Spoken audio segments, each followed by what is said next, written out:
अब किसी व्यक्ति के मन में एक इच्छा उत्पन्न हुई, इच्छा शक्ति की यहाँ पे बात कर रहे हैं, किसी व्यक्ति के मन में एक इच्छा उत्पन्न होती है और वो उसी इच्छा के साथ मर जाता है, यानी कि वो जन्म के दौरान वो जन्म और पूरे जो भी उसका लाइफ टाइम होता है, लाइफ साइकिल होता है, उसके दौरान वो इच्छा उसकी पूर्ति नहीं होती है। तो जब वो मरता है तो वो इच्छा जो है मन स्वरूप में सूक्ष्म देह में विचरती रहती है।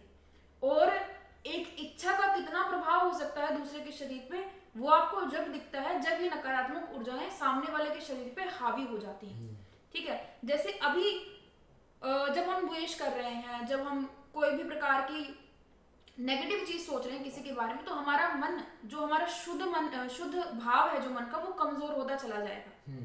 इससे क्या होगा कि संसार में जितनी भी इच्छा सूक्ष्म देह के रूप में विचर रही हैं, जो कि नकारात्मक हो चुकी हैं, वो हमारे शरीर पे आके प्रभाव डालेंगी।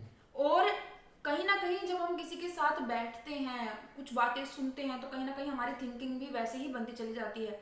इसलिए जो पहले हमारे बड़े बूढ़े बुजुर्ग होते थे, वो ये बोलते थे कि अच्छे लोगों के साथ बैठना चाहिए, है ना, जितनी अच्छी आपकी कंपनी होगी उतने अच्छा आपका व्यवहार और आपके विचार और संस्कार होंगे, ऐसा बोला जाता था। शायद इसी वजह से कहीं ना कहीं पहले ये कारण था कि लोग जो हैं इतनी नकारात्मक ऊर्जाओं से नहीं घिरे हुए थे। और आज प्रतिदिन बहुत प्रकार की उल्टी सीधी चीजें चली हुई हैं, ठीक है, और लोग देखते भी हैं, लोग उसमें रमण भी करते हैं, लोग उनसे प्रभावित भी होते हैं।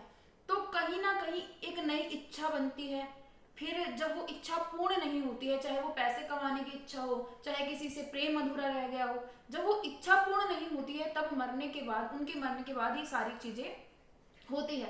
वास्तविकता में आप क्या कहेंगे कि नरक है क्या? क्योंकि सूक्ष्म देह तो यहीं पर विचर रही है ना, उसकी तो मुक्ति हुई नहीं है। और क्या इस सूक्ष्म देह की मुक्ति भी होती है? चलिए मैं आपको बताता हूँ। साइंस का एक नियम है, energy can not be created neither be created nor be destroyed, यानी कि ऊर्जा को कभी या तो नष्ट नहीं किया जा सकता और ना ही कभी क्रिएट किया जा सकता, बनाया जा सकता, निर्माण होता है उसका। तो इस नियम से हमें ये पता चलता है कि ऊर्जा का केवल परिवर्तन होता है, यानी कि जब वो अलग अलग डायमेंशन से होते हुए, डायमेंशन यहाँ पर किस चीज़ की बात की गई है, यानी कि एक जैसे पानी हो गया, एक हो गया सॉलिड फॉर्म में, या गैशियस पार्टिकल कह सकते हैं। तो हवा से कोई चीज़ पानी में जाती है तो उसमें बदलाव आ जाते हैं, उस ऊर्जा में बदलाव आ जाते हैं। जैसे जो ध्वनि की तरंगे होते हैं, वो हवा से जब पानी की तरफ जाती है, पानी में चली जाती है, तो उसकी ध्वनि की जो इंटेंसिटी होती है तरंगों की, वो कम हो जाती है। ये साइंस कहता है, ये विज्ञान कहता है। यहाँ पर आध्यात्मिकता में क्या कहा जाता है